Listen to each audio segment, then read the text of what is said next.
Welcome to DFW Running Talk. I'm Chris Detzel, so let's get started. All right, welcome to another DFW Running Talk. I'm Chris Detzel, and today we have special guest, Rob Goyen. Rob, how are you? I'm doing well. How about you? I'm good, man. So I saw you a couple of weeks ago, and I was really excited. We just started this podcast. I was like, man, I got to talk to Rob, get him on this podcast, and here you are. Yeah, no, I appreciate it. I for someone who spent a lot of time and years on podcasts, doing them, hosting them, being Yeah. on them, it's been a break for me to be on a bunch. So it's fun to be back and chat all things trail running for sure. Yeah. And that's what I want to dive deep into is, you came on the trail running scene, I don't know, like several years ago. And it's like, who's this Rob guy? And you started to kill it. Like, I think in my mind, like I'm not a hardcore trail runner die kind of person. I've been in that community for quite a while. And I remember from my thoughts around trail running was more 50Ks, 100 milers and things like that. And you've changed that a little bit, or at least from my point of view, and I think from others. And then you brought in 5Ks, 10Ks, and all that stuff. But before we start talking about that, let's talk a little bit about your background, where you come from, and those kinds of things, and then we'll get into that. Yeah, I mean, my role of how I got into trail running was like a journey in sobriety. I've Mm, been sober now for 12 years, so that would put my last date of drinking 2012. So I was a really big guy at one point, 350, 60 pounds plus, and was drinking and doing all the wrong things in life, you could say. And a lot of just running a lot from childhood trauma and ended up finding running. My wife, my current wife now, I met her, she was working out and I found the enjoyment in running. And I was walking on the treadmill. I can remember walking on the treadmill and seeing this guy that was doing an Ironman.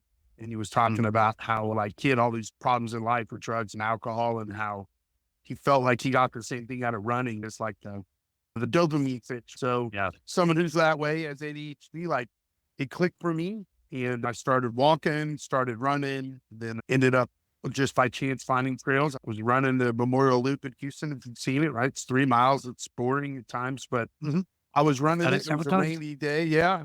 Running in a rainy day. And I saw this little fence off that led me into the fort. And I jumped in there and I thought I was a kid again. I called Yeah. Jeremy Hansen, who's local Houston guy, one of my good friends. I called him and I said, man, I don't know what this is, but I found something. And he was like, what did you find? I was like, trails. I don't know what this is. I feel like I'm out in the woods again. And I think a week later, Jeremy joined me for a 6 hour run. We were just guys that were running and hiking and walking. And we thought it was the coolest thing ever. And our original group name was the Dirty Bums, which we can't use anymore, but we call that because I used to fall all the time. And we would eat, we were in like cargo pants and eating sandwiches out of the back of the trunk. Like, Really? we had no concept in like 2011, like what like Yeah. trail running was. And it wasn't a popular sport then either. It's very niche, right? So not long story short is we ended up starting the Houston area trail runners. Jeremy and I, a friend of ours named Roseanne, my wife. And then subsequently I got sober around that time and running, trail running and being active has always kept me sober, which is great. And Yeah. from hosting mock trail races, which is what we were doing in 2012 and 13, we're essentially like going to like chaos races or other people's races, dance Yeah. races. Yeah. We were making mock loops in Memorial Park, like a 5 mile loop, and we put an aid station. So we were trying to get the Houston people that were racing to say, okay, let's make a mock race. You like once every couple of months. So we would get used to eating and nutrition and how it feels to come in and out of an aid station. And yeah, like Larry Cosin, a good friend of mine as well. He ended up asking me if I wanted to go to Brazos State Park. This is in like 2000 in November. He asked me if I wanted to go and pitch them on a free race. And I think right in the middle of this conversation when Larry's about to start ophthalmology school, I don't know what happened. And Larry says I blacked out. I think I did. But I blacked out and ended up pitching them on like a 50 miler in the spring and a 100 miler in December. And the park was literally like the guy, his name's David Heineken. He was just, Yeah. if you pull the permits, like you can do whatever you want. Of course, I grew up going to Brazos Bend. And then I left that conversation. We get in the parking lot. I'm like geared for my life. I'm like, this is the greatest thing ever. I can't wait to tell my wife. And we get down the road like 5 minutes and Larry calls me. He goes, man, I don't know what you just did, but I can help with that. He's out. The ophthalmology school. I thought we were talking about a free race. You're talking about 600 people at a real race. Like, Rob, I didn't sign up for that. Yeah. And I got that. I blacked out. I want to go back. You blacked out. Like you're pitching this guy about it and you just can't remember it hardly. But yeah, you did it. I got overcome with enthusiasm of Got it. like Good. that. So excited. I really want to do something. And I always had all these ideas from my time volunteering in races and my time like seeing people do races. And so I had all these ideas that I just hadn't unleashed on somebody. So I think I blacked out and went for it. I swung for the fences. And that is the story of trail racing over Texas. We started trail racing over Texas, won 2014. And Brazos Bend, we put on 2 races that year. One was a multiple distance 5K or probably 10K, 25K, 50K, 50 miler. And then that December was Brazos Bend 100 #1, which at the time was probably a half full 50 miler and 100 miler. So let's dive into that because I'm really interested in kind of the business aspect of it. One, and then two, is I kind of look forward and looking at what you've done and to really help. I feel like you've helped some race directors and they've changed their philosophy and things like that. But as you started putting this together, when did you think, okay, hey, this is a business now? And maybe we go through that journey. Maybe you say, okay, I got this one race up and did these things. But then I was like, how do I make some money? Like, we don't do this we love the sport, but you've got to make a little bit of money and you've got to invest into the sport and things like that. Can you walk through some of that and just some aha moments and things? Yeah, I'll be super frank. I never didn't treat it like a business. The first race we ever put on, I treated it that way. My mom was a CPA. So growing up, my mom had a rule that you didn't go to bed if your books weren't done. I still stand by that rule every day. I'm a guy who works during the day, takes a break in the afternoon, and then I work from 9 to 12 every night. I have every night of my life. I look forward to it, the quiet time, which if you were a runner, I go to bed at 9. So, it would be rough. I'm a 9 to 12 guy. I answer all the emails at 9 to 12. That way no one can respond back. It's a tactic I like to use. Yeah. But it's also a chance for me to catch up on my books. My parents were both entrepreneurs. I owned a tax business at the same time that I started TROT. So I had another business that I was running as well. Yeah. But I never didn't treat it like a business. And I've been very open with that from the get-go. And I've tried to express, even now when we have conversations with race directors, is that if you run it like a business, you can produce a better product. To me, if your mortgage depends on how you treat the people at your races, you treat the people a lot better. That's my own philosophy. And I also think in our sport, and this is the important part. I'm not saying you have to get rich off trail running. I'm not saying you have to make some crazy living, but I will tell you this. It's really impossible to put on trail races if you're bitter. If you're bitter at the job you're doing, especially in a service industry job. Yeah.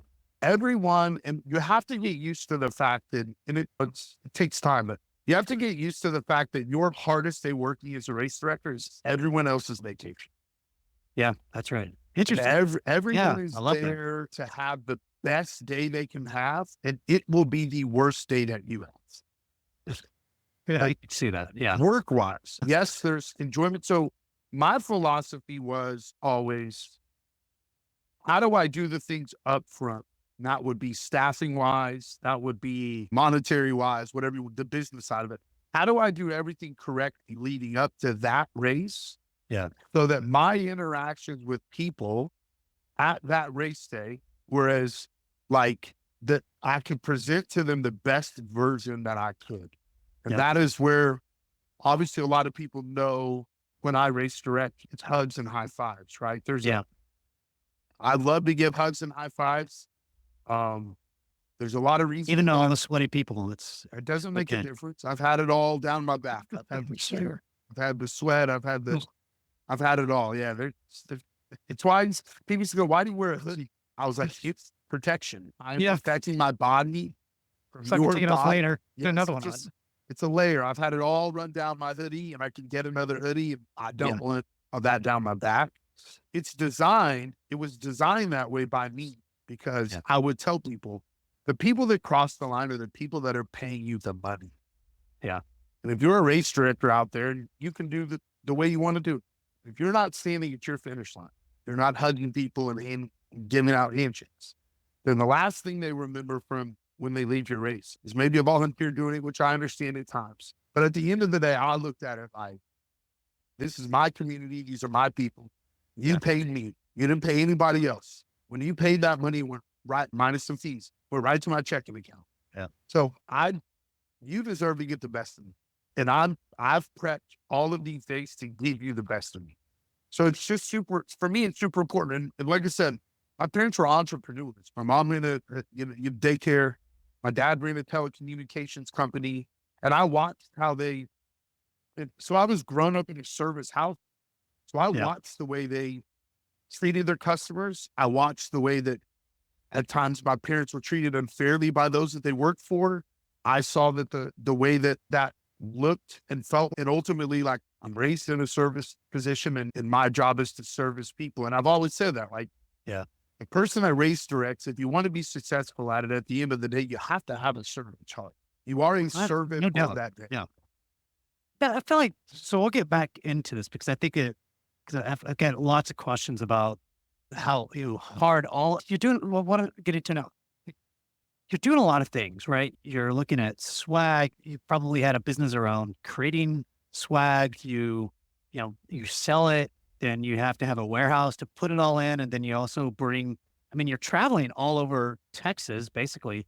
And so I'm sure you have this big trailer, then you have a warehouse, and then, then you have the swag stuff, and then you have a lot of stuff, right? Yeah. And then you're trying to market it, and then you're trying to, and then you got to actually put on the race, and then you got to take down the race. And Yeah. geez, like it's a lot of stuff, that you have to do. And so I do think there has to be some love for the sport because you just mentioned you loved it because of what it's done to you and helped you get over some things that you've gone through in your life. But talk about all of that, all the things that you have to do. And even if you do make money, geez, it's a lot of work and effort. Yeah, I think the interesting part for me is that, and I'm not going to say this is in equal parts, but I equally love, thank you. My first love in life is business. Yeah. My wife asked me out on the date. That's a true story, right? She would obviously, you never would have asked me out. You were too busy crunching numbers. Yeah. And in my mind, that's the way my mind works. Like, last thing I do before I go to bed is crunch numbers. I wake up and crunch numbers. And Yeah. and it's just the strategy of business. I just love it. It's my first love in life. So to me, I look at it like, I loved having a trail racing company, not only because of the experience that runners got, but I like the puzzle pieces of how to run a company. Like, I never hired people to do swag for me. I manufactured my own swag. I signed a contract with a screen printer. I've imported stuff overseas for 2 decades now. So yeah, some of that is skill, right? We started with 2 races. It was my wife and I, right? I mean, that's all the people that were there. And I always tell people, scale when it busts at your seams.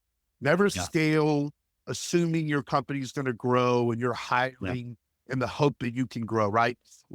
Work hard enough so it busts at the seams. When it busts at the seams, you hire somebody, because as a business owner, especially, and I'm a small business owner, right? Like, when I had the tax company, we had 40 employees, but truth is, like, I'm a less than 10 guy, right? And a lot of that's because I love the work.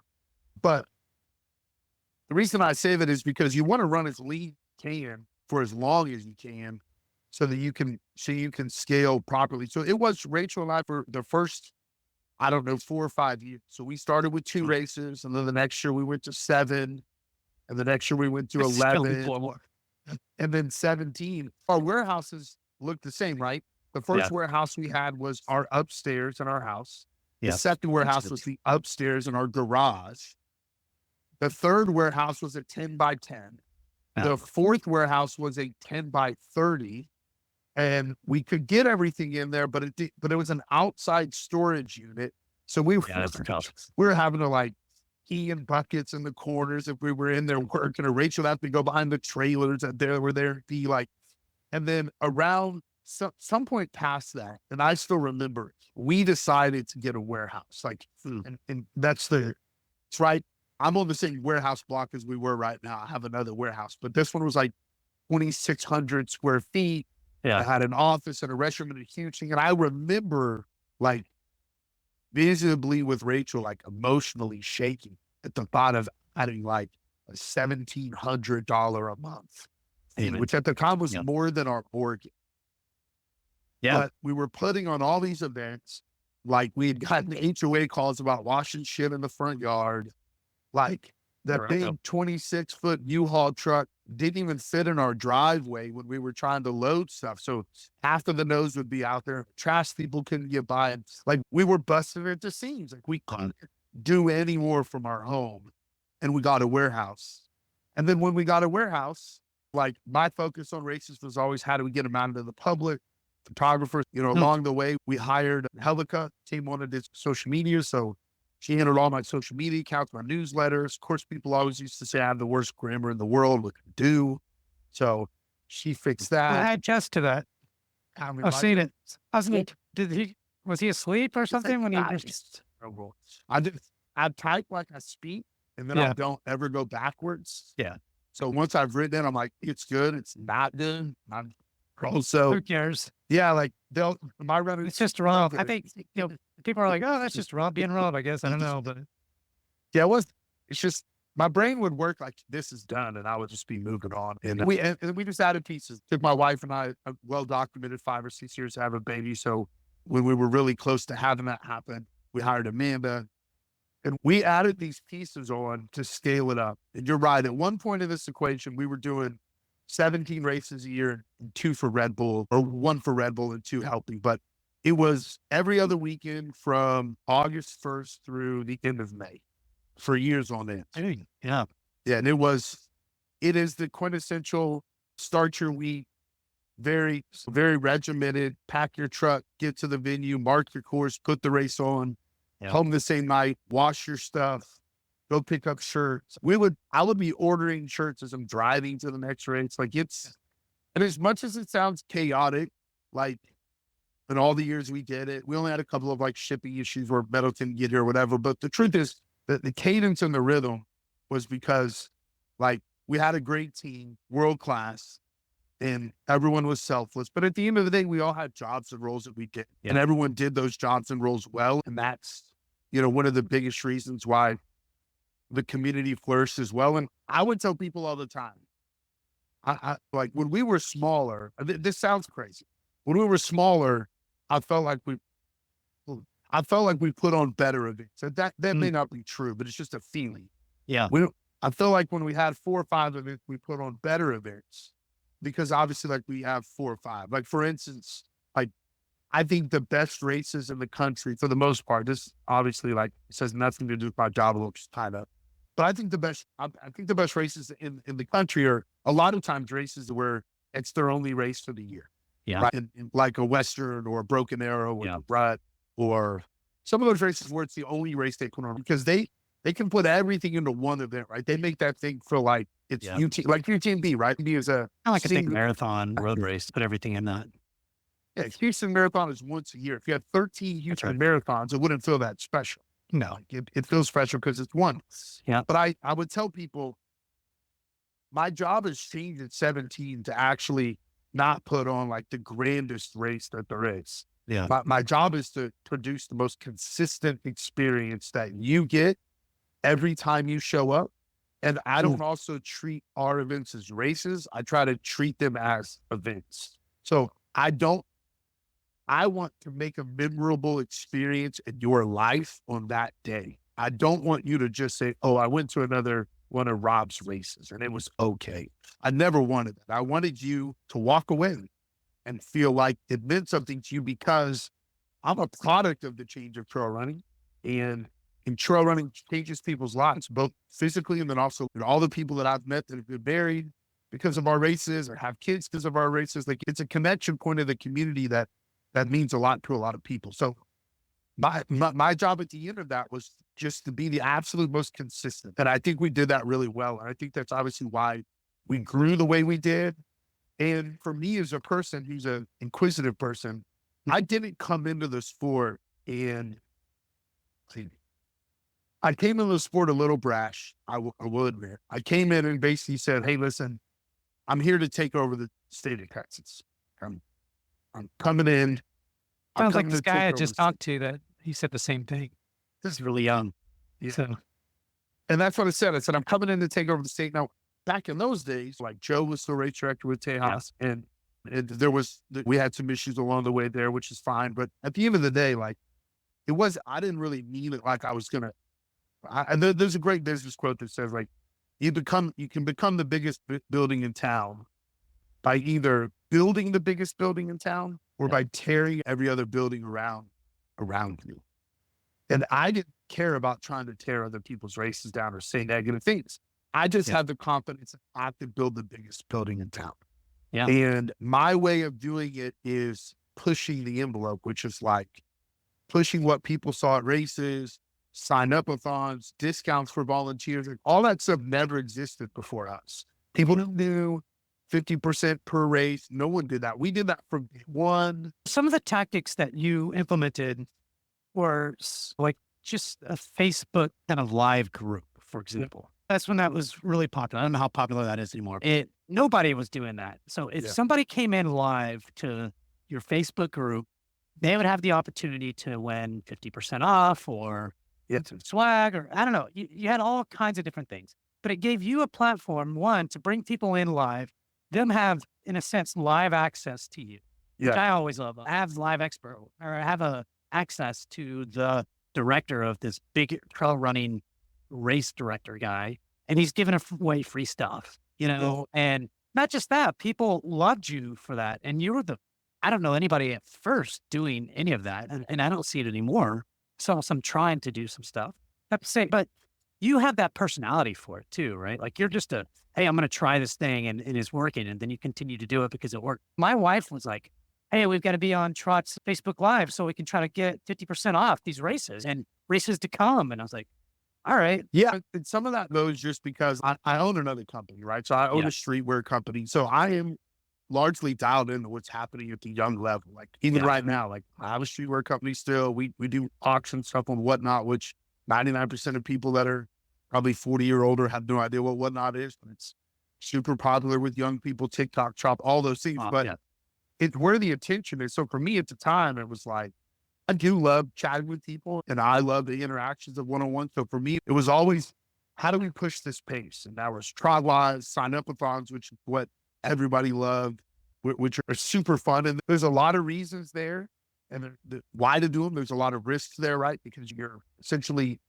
losing the gain, right? You're giving discounts to gain and you have to think about why you're doing that. But yeah, that will never change. And I said this the other day. I said, obviously I've been out of the sport as far as full-time race directing for a couple of years. And a lot of people I talk to or a lot of people that I help still don't see them doing what I'm doing 2 years ago. And I have thoughts right now of 4 or 5 things that I don't see anyone doing, which I don't understand why they're not doing. But that's just because I don't. Can you share those things, or is that? I'd rather not.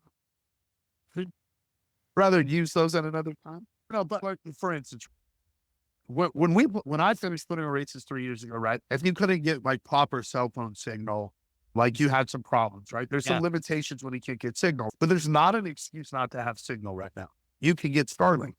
Like it doesn't cost that much money. Actually, it costs us more to have a Wi-Fi from AT&T at the time than it does now.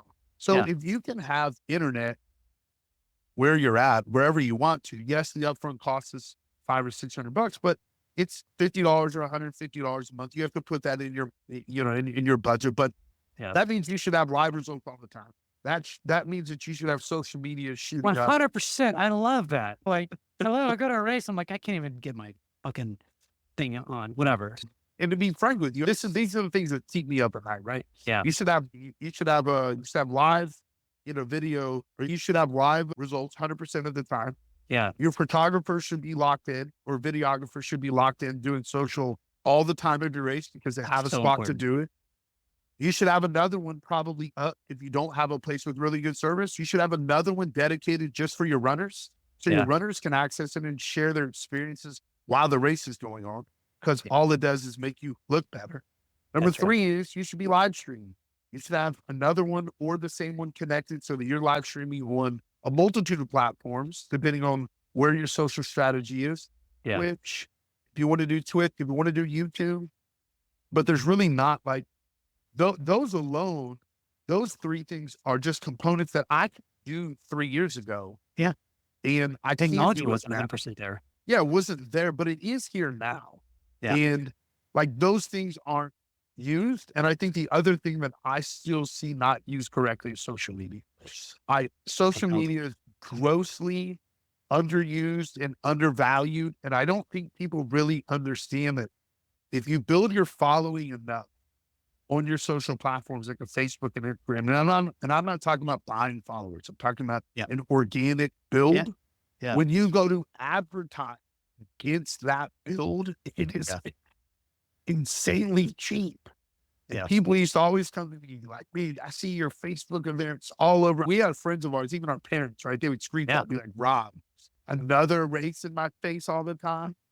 And then they would be like, "Your advertising budget is out of control." Let me tell y'all something. I didn't spend more than $100 a race in advertising. Yeah. How much? $100. A month? No, in total. Really? Yeah.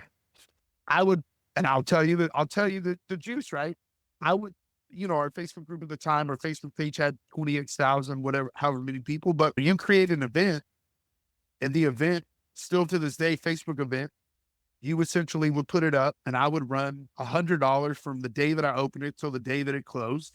Yeah. And that's going to push the event in people's feeds Yeah. all the time. So you see it all the time. I didn't have to promote posts that often because when you have real 20,000 people, it's engaging. And then with having an ambassador group like we did, Yeah. part of the contest of the ambassador groups was, hey, the next 3 months we're having a contest and you get 1 point for every person you invite to the event.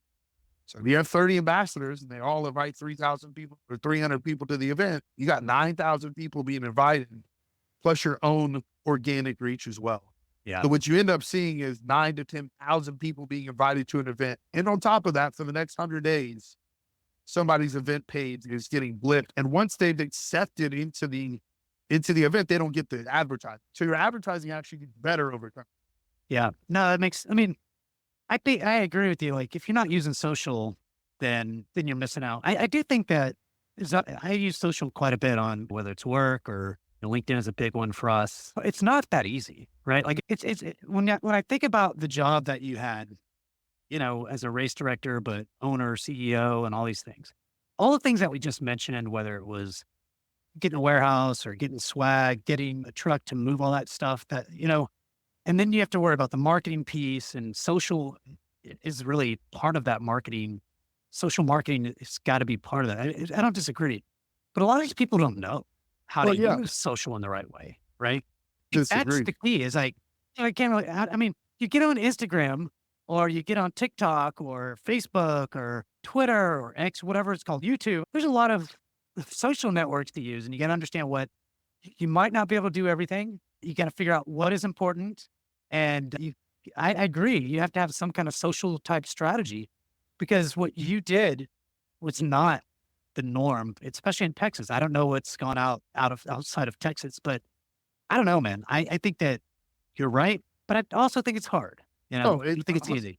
100%. But I'd also say that there's 2 options if it's hard. You either learn or you pay someone. Yeah. And there's nothing wrong with that. Listen, 6 years ago when I started my streetwear company, my son was like, "You got to get into Discord." I'm like, "I don't know what Discord is." Yeah. He's like, "What do you mean, Dad?" I'm like, "What is Discord?" He was like, "What did you use back in the day?"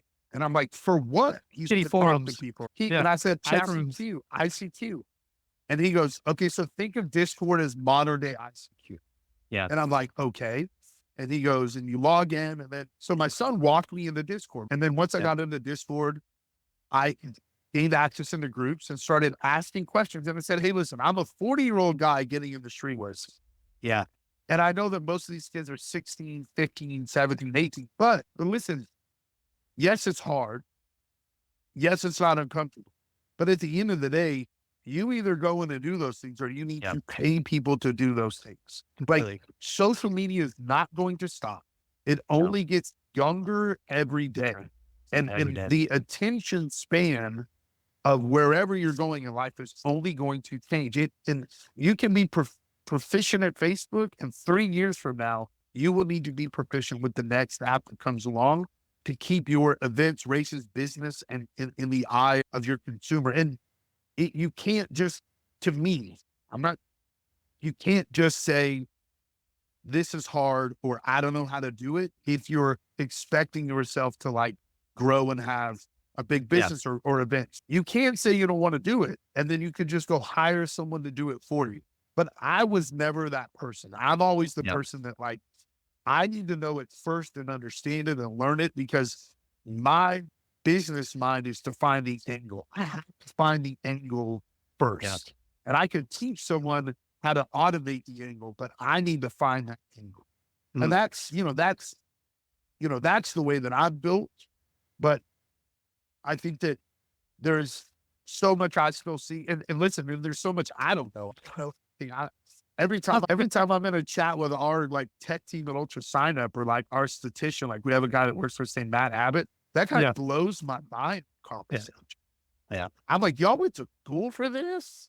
Like, Yeah. I'm not college educated. All my smarts is just street smarts. Yeah. These people are really smart people. There's a lot of like really smart people that do like data and like they watch over that stuff. And it's cool because when they apply their data's knowledge to trail running Yeah. and like stats, it's super cool. But it's just, I don't know how to do it. Yeah, I think data, I have to get into that big time, but I think when you have people like them that went to school, data is important. Even at my job today is I've got to prove that I build online B2B communities from ground up at these companies, right? And I've got to show the ROI of why people talking to each other and helping each other and running these events, whether they're live webinars or going to, you got to provide the data. And if the data says, hey, here's the ROI and this, what you're looking, same thing with trail running, I assume is the more that you can not just get into the data, but prove ROI from that data to say, okay, we have this many trail runners at each race, or, I'm sure there's other data points that you're looking at. We have, this many people coming from Facebook ads. Yes, it's working. Or last year it was doing this year's doing that. I think it's an important part. How did you look at data then? Was that just, we're getting signed up, so that's positive, we're making more money? What was the kind of the high level thing there? Like I always looked at it like cost of acquisition of runners was big for me, like to be there, like what it really costs. I was big on ambassador groups. I still would be for various reasons if they're used the right way. I was big on, we formed an elite team that I funded and I had really big projects every year that I set money aside. Like we made a movie, we had elite teams and we had the TROT Cup Awards where we gave away jackets and all those things. And you have to prepare for all those. But I think a lot of my data is each race, the company was the company, but each race was a business. Yeah. And that's really how I looked at it. And it was each race has its own P&L sheet. And I'm a Google Sheets user. I know Yeah. that that's old school, but I'm a Google Sheets. Every race has a P&L sheet. And the same races have about the same nine fees to them. And you put those 9 fees down. You know what those fees are going to be. I can estimate per runner how much it costs to be there. And then in that regard, yes, you have some standardized overhead fees like your warehouse, your electricity, if you have salaried employees. But I just looked at it as every race was its own business. And if you didn't make it as a business, you didn't get to stay. Yeah. And So eventually you just said, what would you do? Run it a few times and then be like, okay, it's not working, and then just scratch it? Or how'd you go approach a race that just didn't make money? I never had one. Oh, really? The first race we put on, just to give y'all an idea that don't know, but the first race we ever put on was 600 people. Yeah. I didn't and I knew what the cost was as good as them. Obviously you get better at it, right? Yeah, Like yeah. I signed a contract with a huge printing company, which got my printing lower. I opened up wholesale accounts for t-shirts instead of waiting for someone to contact me and offer them for me for $10. Yeah. I opened wholesale accounts across the country to keep that cost down. Same thing with medals. When we came to awards, I didn't like buying just random awards. I like to support people buying soaps from them or, Yeah. some of the cookies for us. Like if I'm going to spend money on awards, I'd rather spend money with somebody who's in the community where I could put money back in their pocket. So yeah, I never lost money on races, and it just became it's just a cadence of that. And the truth is, a lot of people in the industry, when I came around, I would get the old, I don't like, Rob only wants to put on big races. And like, I like the small hometown feel. And I would tell people, My job is to put really big races on that feel like really small races. Yeah. And if I can balance a huge race that at the finish line, you still feel well supported, the community loves you, I can give you a hug, and Yeah. your experience felt great, then I've won. But what people like in business may not understand is, 70% of the cost doesn't, not necessarily that true, but 50% of the cost doesn't change no matter how many people show up. Yeah. So all of these permits and all of the rentals and all of Same. the truck and the tents and all that kind of stuff, y'all, was gonna be the same no matter what. So my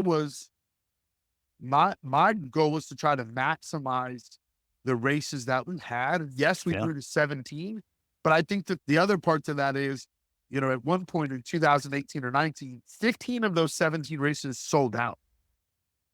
Wow. So I'm not talking about having races for 100 people because it looked cool. I'm talking about trying to literally fill up each piece of inventory in those 17 races or those 15 races.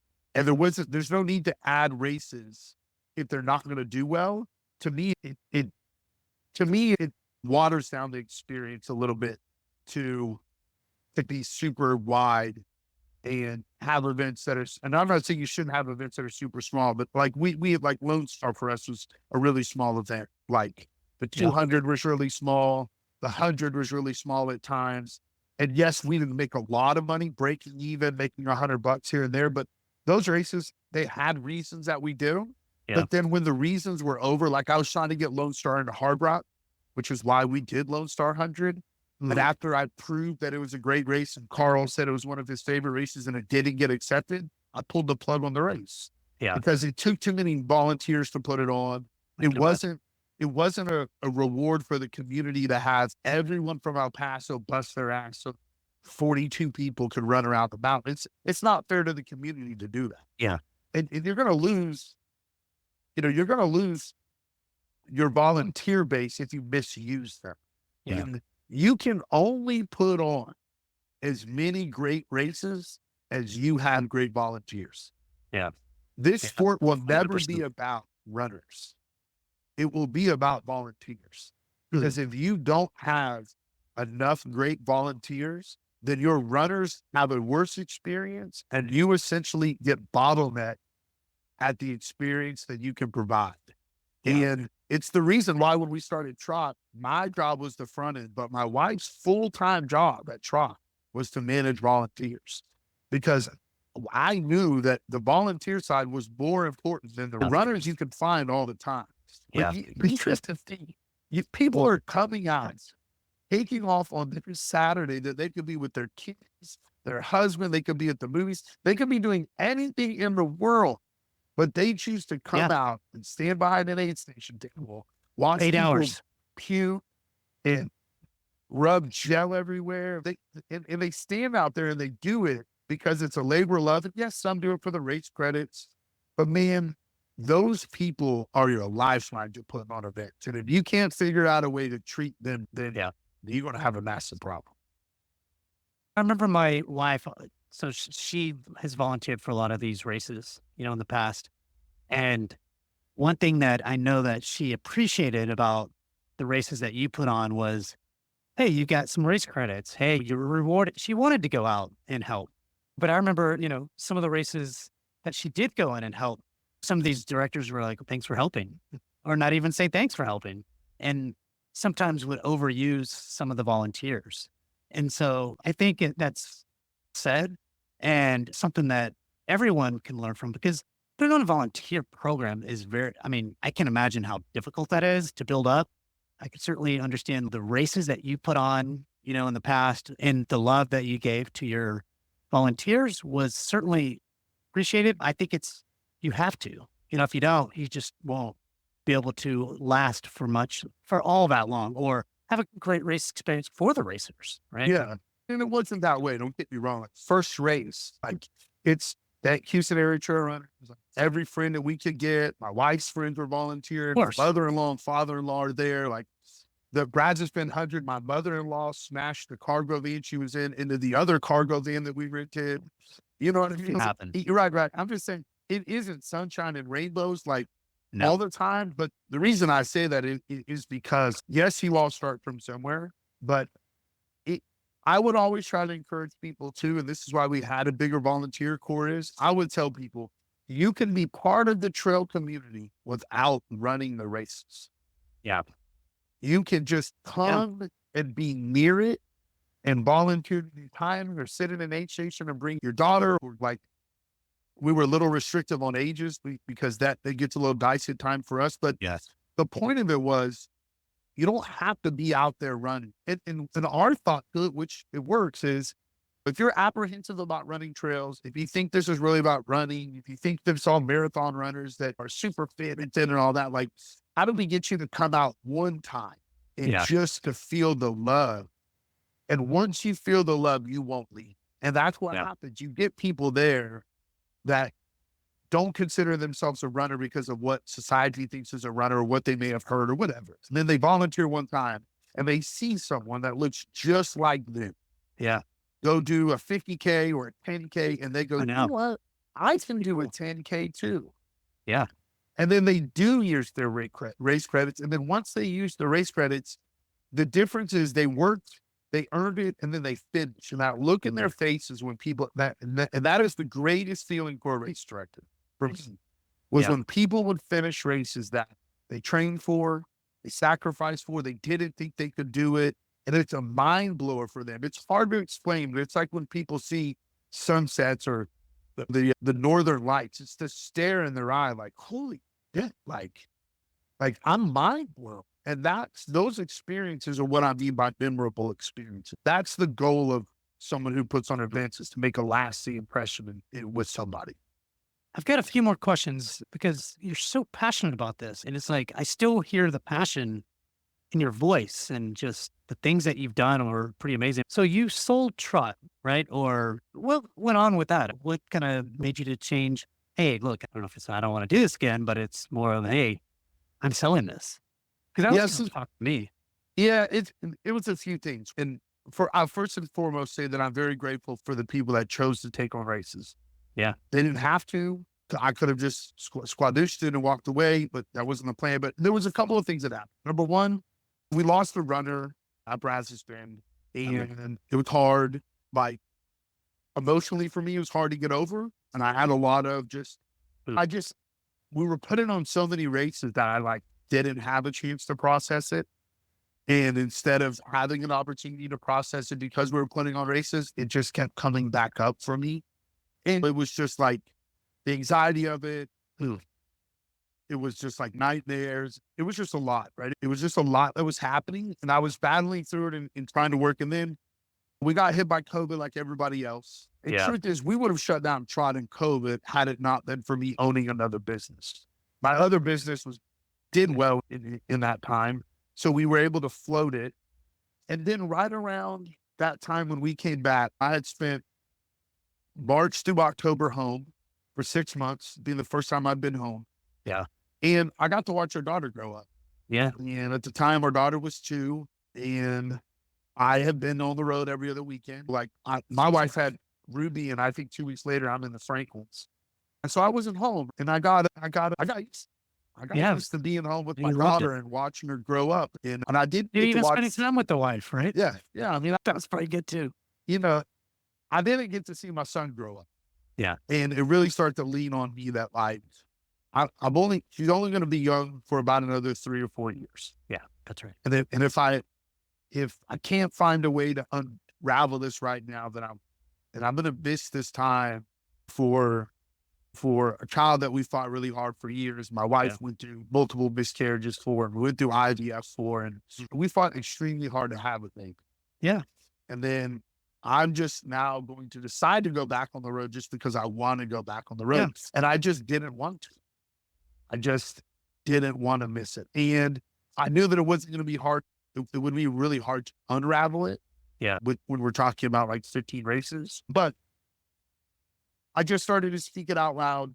My other company was doing well enough so that I could leave if I wanted to. And ultimately, sometime around that time period, and I jumped the gun and I said a few things online that I shouldn't have said, which were just I just jumped the gun with, and I had a lot of mixed emotions. And I think I said that a couple of times, like, I'm sorry that like I'm saying things out of order and I'm sorry that I'm leaking things, but it was just like bubbling out of me. I was having like severe problems at races. Like Yeah. Chris and Ian were so graceful in coming to help me, but I wouldn't have put on most of the final events if it wasn't like for Chris. Like I Yep. wasn't I remember them sleeping at night doing that. before races.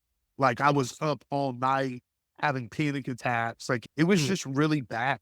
And it was just this feeling of like, I just want to be home. And if I keep, every time I would leave, it would just happen. Yeah. And a lot of it was just me. I didn't have time to process, what had happened to Ted. And so, yeah. So at the end of the day, John LaCroix took Franklin's because he's a Colorado guy. I gave the 4 races up in the North Texas area to Chris and Ann and Blaze. Yeah. And then around that time, I voiced that I thought about selling TROT. Truth be told, is Ironman tried to buy one of my races a Yeah. couple of times, which I never did. And then, yeah, Cal and I were friends, and he heard me say it a couple of times. And he was like, hey, I think I might want to get out of the oil field and do something running related. Obviously, he's a Fun. runner and a coach. Yeah. It's great. And I was like, hey, let's work an arrangement out where you just take it over. You Yeah. you take the warehouse and you take the liability and responsibility, and I get a way out to do it. And then I've said this publicly before, but the one thing I didn't want to have do is I didn't want to have a situation where, like when Dave left, and I've said Yeah. this before, I have the absolute utmost respect for Dave Hannenberg and what to me what he did for this community when I was a new trail runner. And to me, he's one of the best race directors to ever do it. But he left very quickly. And when he He left, did. his races were in this odd situation where no one knew anything. And then at one point there was a feeding frenzy. And Chris and I laughed about it because running the rows and possums, he was going to take. And I think like I was a week early to him on putting permits in and getting things in. And he respectfully didn't put them on. But it's one of the reasons why I gave Chris those races is because those are really races that deserve to be in somebody's hands that has that community Love that pulse. race. They're great. But at the end of the day, I didn't want that. I didn't want a Yeah. feeding frenzy. I didn't want that to happen. So my goal was, how do I get these races to the best people that I can? And then as much as I know people wrote me and I've written it before that I'm appreciative, but I needed time away Yeah. from the sport. And which is interesting because I thought that time would be super long. And then maybe 2 months after Cal took over the last possums, I was in Tahoe for a family. Our friends live off this island. I can't remember the island, but they flew into Tahoe to see us in the summer. And we went. And I didn't even know that it was Broken Arrow week or West. I hadn't paid attention to the calendar. And David and Jay, who owned Ultra Sign Up, were eating tap. Oh, wow. And they had always asked for me to take meetings. And I always told them I was too busy and I didn't want to chat Really? about it. Yeah, it's just me. Like middle of the race season, they're like, can we jump on a hour call to talk about this? I'm like, I don't have time to talk to y'all. I'm busy. That's crazy. Yeah, The call. crazy. I don't have time. But yeah, so I happened to be there and they were like, hey, can we have coffee? And I said, yeah, I'll come into the village and I'll have coffee. And a 30-minute conversation was a 3-hour conversation. Yeah. And yeah, they told me about some of these big ideas they had for Ultra Sign Up and me obviously using the platform for a decade and Mark Gilligan, who built Ultra Sign Up, built some features for me. And yeah, they just said, hey, it's a work from home job. And my role has changed a little bit. But at the end of the day, it was like, I was really scared that I would lose the knowledge base that I had. Yeah. And I wanted to be part of the sport. And I've always tried to do stuff at the top level, like when I was director of style running races and stuff like that. So I love the business side of our sport and I love the experience. So it was just a really great opportunity for me to be able to stay in the sport, for me to be behind closed doors, for me to really experience the last 2.5 years here at home. Like even this morning, I got to take my daughter to school, which is super special for me and for her. And yeah, they really gave me an opportunity when I didn't think I needed one, but I definitely did because I would have hated to not be in the sport for the last 2 years and not see it grow. And it's been fun. Rob, unfortunately, like this hour is gone already, Yes. but the conversation has been amazing. And what you've done with the trail racing community and what it sounds like it's done for your life is pretty great story. And I really appreciate you coming on to DFW Running Talk. Thanks everyone for tuning in to another DFW Running Talk. Please rate and review us, and I'll make sure that Rob rates and review us. But until next time, thank you everyone. Thanks, Rob. Thank y'all.